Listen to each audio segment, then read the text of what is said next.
Basically, there are two main camps to stuttering intervention. The first one is more about speak freely, and the other one is about speaking fluently.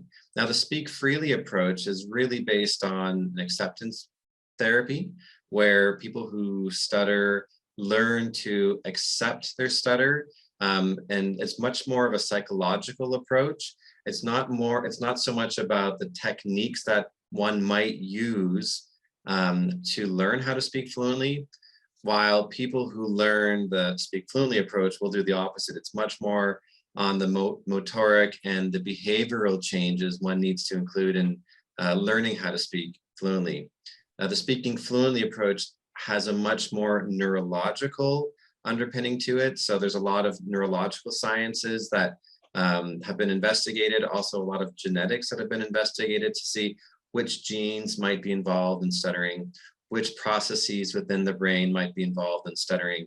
And this approach is basically the driver for learning how one can produce fluent speech while sounding natural.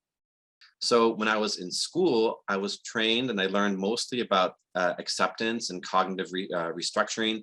And I thought that was really interesting, but I did not learn very much more about the speak more fluently camp. So I learned about fluency shaping. I had learned about stuttering modification, but like a lot of graduates, I felt very ill-equipped to actually treat people who stuttered because I hadn't really worked with it. And it was a class, I don't know if a lot of people feel the same way, but it was a class that was either skipped or it was rushed, or we didn't go through it the way we'd spent time on my aphasia classes, for example. So, we didn't have as much hands-on, I would say, at least in my experience. And I remember this is a quote that I had learned, and I've seen it many times, an ASHA survey that says, respondents reported receiving insufficient academic and clinical preparation to work with people who stutter.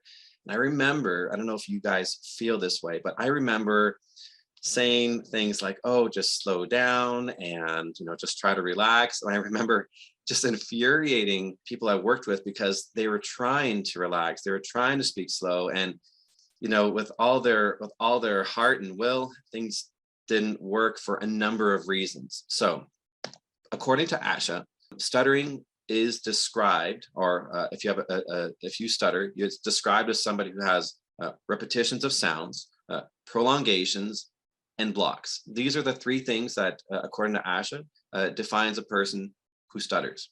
We should focus more on just blocks and repetitions and prolongations.